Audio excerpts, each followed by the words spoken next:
When's the last time this guy talked about entrepreneurship and free enterprise and private property rights and individual will and free will and self-interest? Never.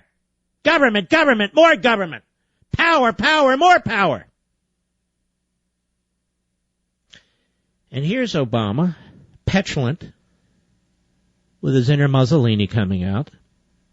Cut 2. He's at the Georgetown Waterfront Park. Now, last time I checked, Georgetown is where Mercedes Marxist millionaires live. It's true. Go. Middle-class families can't wait for Republicans in Congress to do stuff. Stop. Now, who talks like an idiot like this? With all due respect. Middle-class families can't wait for Republicans in Congress to do stuff. I mean, they got to do stuff. There's stuff to do. All kinds of stuff. Can't wait for people to do stuff. We got stuff. Wait. I mean, there's stuff to do. Well, look, you destroyed the healthcare system. You unleashed the IRS on your opponents. I mean, you're killing the dollar. You're undermining housing. The border's open. You got stuff to do. No, I don't mean that stuff. I mean, redistribution of wealth, fundamentally transform America. Oh, that stuff. Go ahead. To me. Hold on, let's start over because we lost the first word. Go ahead. Middle-class families can't wait for Republicans in Congress to do stuff. So sue me. As long as they're doing nothing, I'm not going to apologize for trying to do something. It's not your job to do something or to give people stuff. It's your job, damn it, to follow the Constitution and the rule of law. That's your job. Not the rest of it. If Congress doesn't give you what you want, you're going to do stuff. Sue me. I've said this many times. He doesn't care what the courts have to say. He's on to the next 50 different issues. On to the next 50 different issues. And notice the morons in the audience laughing. He's taken over the country. He's destroyed our Constitution. He's nationalized our health care. He's opened the borders. The country's in a catastrophic shape. The clapping seals, as I call them. But there he was, in full demagogue mode, at the Georgetown waterfront, worried about the middle class. And we all know down there at the Georgetown waterfront, that's exactly where the middle class is. How come he doesn't talk to the coal miners anymore? How come he's not talking to the steel workers anymore? How come he and his sidekick plugs Biden? How come they're not saying, Bin Laden dead, GM alive? Because GM what? Has recalled 28 million cars? Give or take. Good job there. Well done. And Bin Laden's dead, but every Islamo-Nazi cockroach in the world is on the move? Ooh. We can't say that anymore. No. Obama's, Bin Laden's dead. No, forget about that. Cut 3, go. And this obstruction keeps the system rigged for those who are doing fine at the very top. Oh, stop. Oh, I see. Oh, I see. At the very top. Now, I thought about this. Let's look at some of the wealthier areas in the country, shall we? Beverly Hills. Is that a Republican stronghold? No. Palm Beach. Is that a Republican stronghold? No. Martha's Vineyard. Is that a Republican stronghold? No. Aspen. Is that a Republican stronghold? No. Manhattan. Is that a Republican stronghold? No. Ooh. So who is it that's at the top? Mr. Country Club Marxist? Who I'm sure this weekend will be playing his 175th and 176th round? He's so worried about the middle class, quote unquote. Oh, he's so worried about inequality that he's created an enormous amount of it. He's so worried about the poor, he's created more of them. He's so worried about the quality of your life that he has nationalized and destroyed your healthcare system. He's so worried about the right of people to eat, they just need to eat, so he's driven up your food prices. He's driven up your electricity prices. Those of you driving on this July 4th Independence Day weekend, he's driven up your fuel prices. for the little guy, for the middle class, for the blue-collar worker, you know. He stands for you. Like hell. Let's be clear. The far left doesn't stand for you. The far left stands for power. Concentrated, iron-fisted power. The far left believes in government, and more government. Period. And you little people out there, quote unquote, want to start your small businesses. Or you're trying to work for a living. You're trying to put something on the table. That massive bureaucracy is smothering you. As the prices go up and up and up, and Obama talks class warfare and the rich, you're his target. You.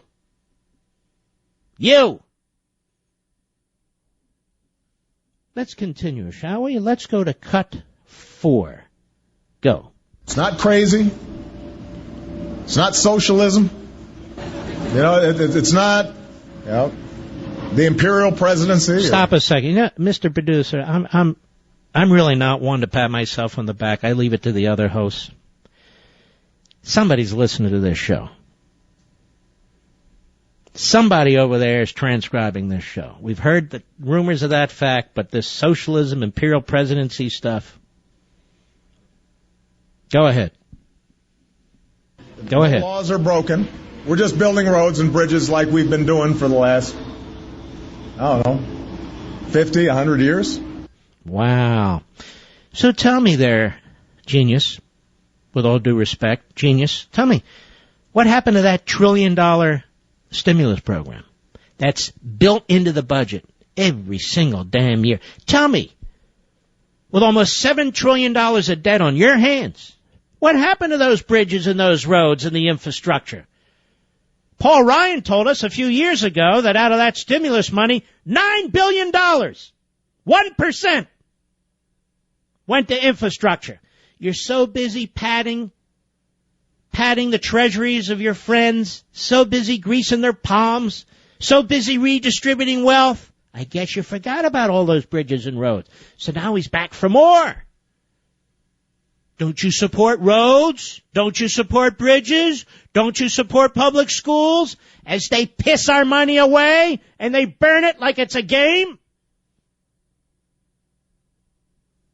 How is it possible, ladies and gentlemen, that a government so massive, so ubiquitous, this federal leviathan, with so much money, never has enough of it?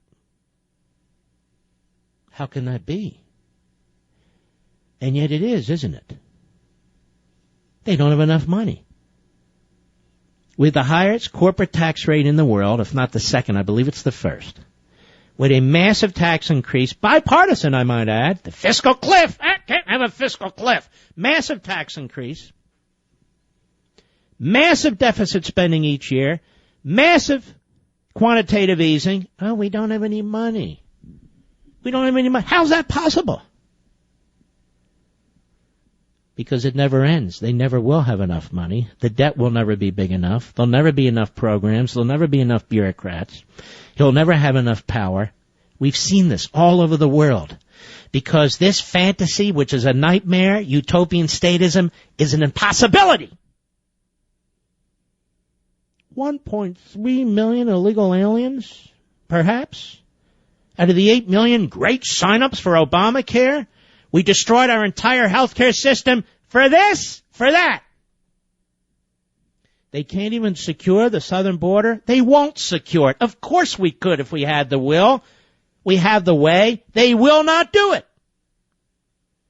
You want to know why? Is it because of the rich? No, it's because they want to destroy us. Quote unquote, the middle class. They want to change the country. They want to change the citizenry. They want to change the electorate because, ladies and gentlemen, we exist for them, don't you know? We're the subjects. They're the sovereign, rather than the other way around. We've already been fundamentally transformed. The revolution has already occurred. It's just that some of us have awakened to it and some of us have not. Listen to the pathetic, fawning, Praetorian Guard media in this country. They just report what Obama says. Obama says if Congress doesn't act, he will. It's not like, oh my God, we have an imperial president here. No, it's just, what did he say? Get it down, regurgitate it. It's not socialism. It's not the imperial presidency. Why deny what you are, Mr. President? You're all those things and more. You're all those things and worse. Stop pretending. We're on to you. I've been on to you since day one. Everybody's on to you now. Why not be proud of your ideology? Be proud of all your massive accomplishments. Be proud of your economy. Be proud of your southern border. Be proud of your health care. Be proud of all your dirty work. Because for you, it's working. It's a failure to us, but it's success for you. Turmoil, anarchy, chaos. What else could you possibly want? You broke the separation of powers. You broke the Constitution.